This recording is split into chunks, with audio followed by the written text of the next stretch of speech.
What up, people? Welcome back to the channel. We have a jam-packed episode for you today. We have a Here We Go. Tosin Adarabioyo from Fulham signs his contract coming next week. It'll be a medical, but Fabrizio Romano says, here we go. What could that mean for Trevoh Chalobah is the biggest question at this point. Seems like the writing's on the wall, but we'll get into it just a little bit. Then we're going to talk about other transfer links and how they could fit inside of Enzo Maresca's tactical setup. So we'll look into some of the statistics, some of the profiles of players that we're looking at.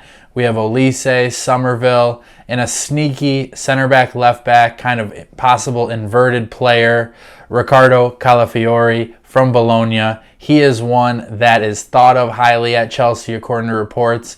It might be a battle with us and Juve to get him, but I think after doing some research on him that he is the perfect solution to our left back needs. So let's get into it a little bit more. So let's start talking about Tosin Adarabioyo. He got the Here We Go this morning from Fabrizio Romano. It moved very quickly this morning, just kind of reports that, hey, Chelsea are leading, and then all of a sudden it's a done deal. Medicals will happen this upcoming week. So why was everyone so keen on the guy is the question.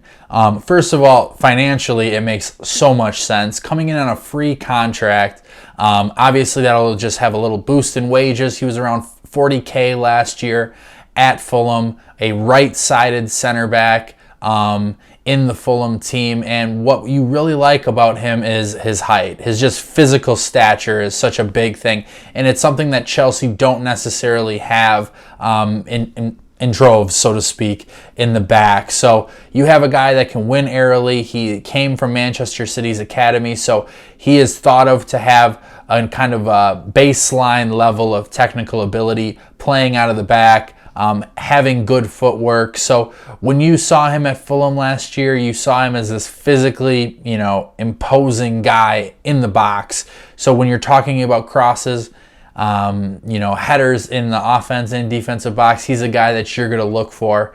Very strong football IQ, I would say. His anticipatory game is very good. The way he slides in and intercepts and sort of moves the ball along is really important. So we'll get into it a little bit later, but when you talk about where Adarabioyo may fit as a right-footed center back, you probably will see him as sort of a Trevoh Chalobah replacement. Now, is that right? Is that wrong?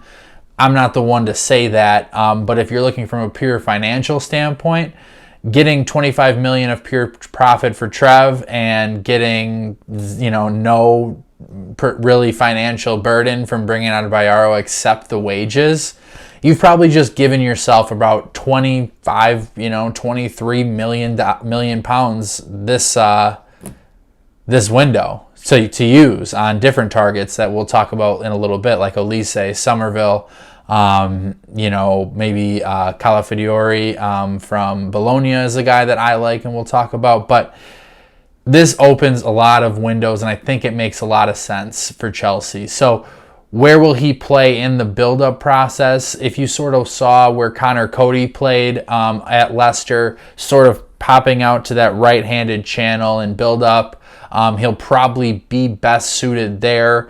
Now, you start to look at who would he best pair with, right?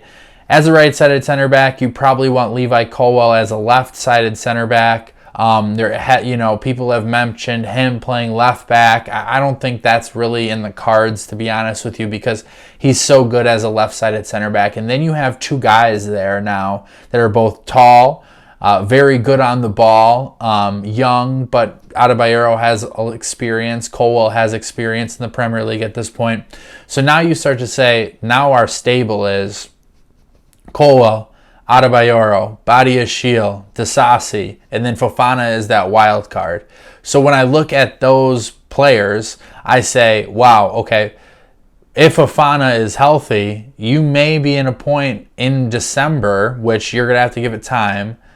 Let's get rid of Disasi. Let's get rid of Badiashile. Let's cash in and maybe quick a flip, couple £1 million profit on those players. So it's kind of interesting to see because there is that Fofana wild card, and I do believe that Chelsea will be going in for another center back. I hope it is this Riccardo Calafiori guy from Bologna. He has really impressed me. So let's talk a little bit about him and sort of what I found while digging and trying to uncover what his role might be at Chelsea. So now is going to be my favorite part of this episode, and it's going to be talking about Riccardo Calafiori of Bologna, a left-sided center back, and rumored to be a signing that Enzo Maresca would dream of at this point. If you watched any Bologna this year like I did, Thiago Motta did a fantastic job with the team, and Riccardo Calafiori was a huge reason why. His ability to be so versatile as a center back and a left-sided player is what gets me excited about what he could bring to Chelsea and Enzo Maresca's system. Calafiori did a lot of different things, and he is sort of in a free-flowing role back there. He has the ability not only to play just as a general center back, also as a sweeper. He also comes up into the midfield, as I'll show you in one of these screenshots that I took.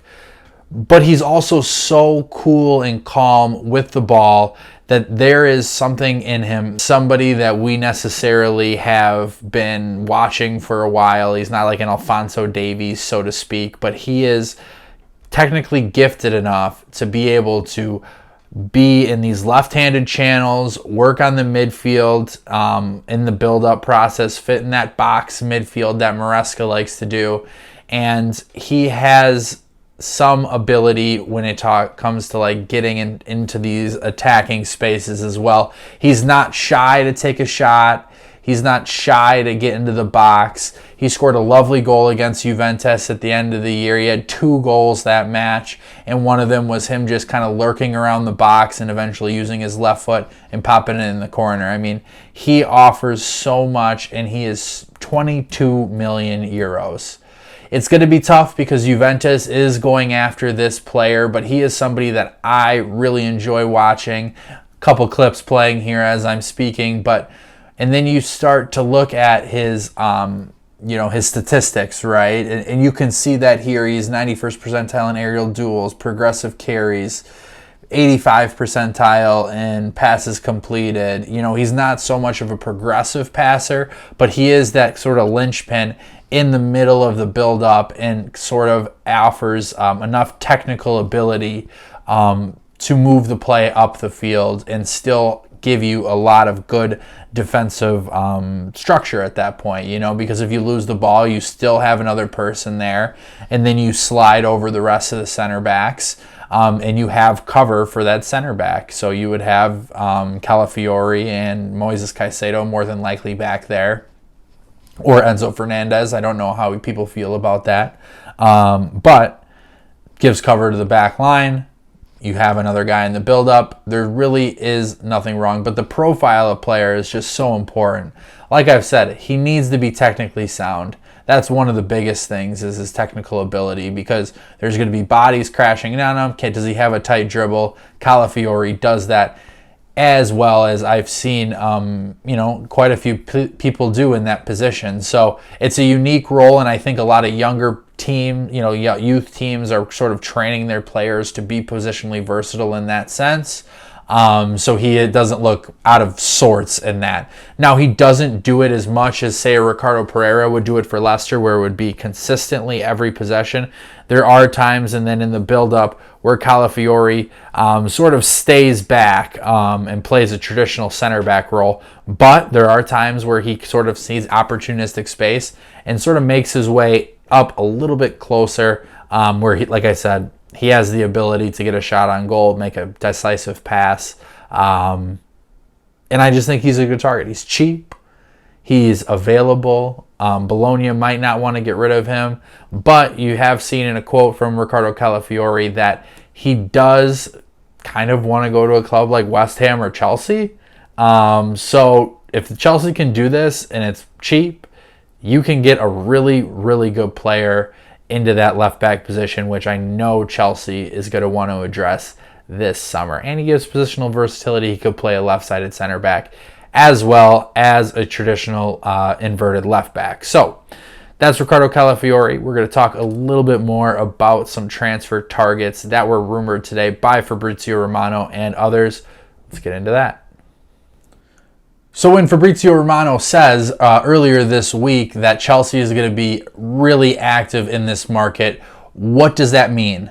It means that there's going to be a lot of links, there's going to be a lot of talks, a lot of communication, and it's based off of the key positions that the sporting directors, in return with Enzo Maresca, have kind of identified to this point. So we have goalkeeper targets. It's the Valencia goalkeeper. It is the Villarreal goalkeeper are the two hot names. Bento from Brazil is another one, as well as James Trafford from Burnley. Left back, we haven't really gotten any concrete targets. We've gotten to the Ricardo Calafiori stuff at this point. He is a guy that I think would be fantastic for the role, but we'll kind of look and see what other names start to appear. There is the Bournemouth left back. There is the Wolves at Nori. There's a couple of guys that you might be starting to look at in that position, and names are going to be starting to trickle out. Then you move up. You start to look at forward. There's Michael Olise, which I think at this point it is Chelsea or United. So who is going to kind of bid up for him at this point? Then does the Sesko deal kind of deal with that? Chelsea is interested in Sesko. Arsenal and United are as well. So if Arsenal go get him, then that maybe doesn't affect us too much. But if United get Sesko, does Chelsea then therefore have a fast track to Olise? If United get Olise, does Chelsea have a fast track to Benjamin Sesko? So then we start to talk about Liverpool, and we talked about Somerville.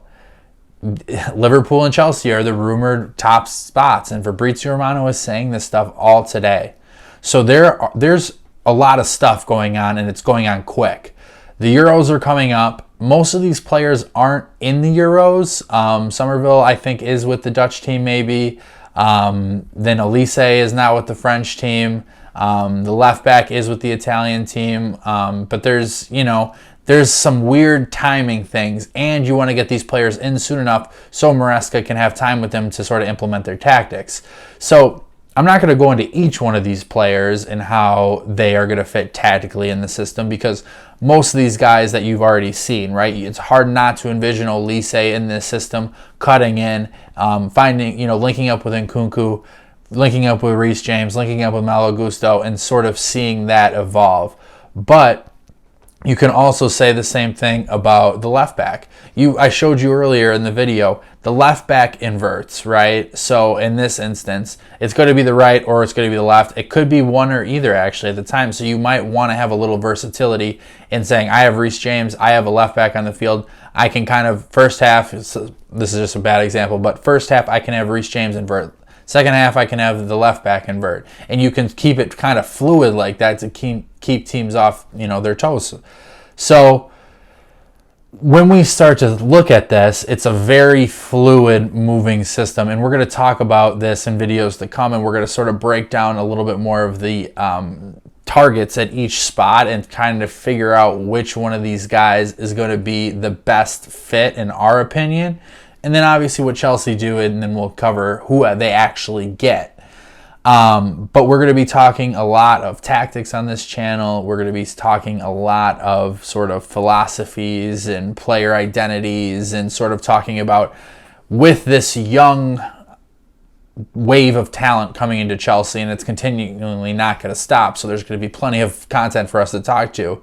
We're going to look at how these players have played, where they currently are, and we're going to see how they fit within Chelsea's structure and their ideal players in these roles. So, for example, I've been watching a lot of Kendry Páez, right? And there's a pretty good book on him at this point, but is he best in a central area? Is he best on the right wing? What are we looking for here? And what do the sporting directors see? Because now if you have Olise on the right wing, you have Cole Palmer in the 10, you have Nkunku in the 10, where is Kendry Páez going to fit in? Now, I get some of these players aren't going to be here forever, but Páez and Estavo, they're going to be here for a long time. So what does this mean? Does Madueke move on? Does Mudryk move on? When does Sterling go? It's going to be a revolving door, and it's going to be fluid.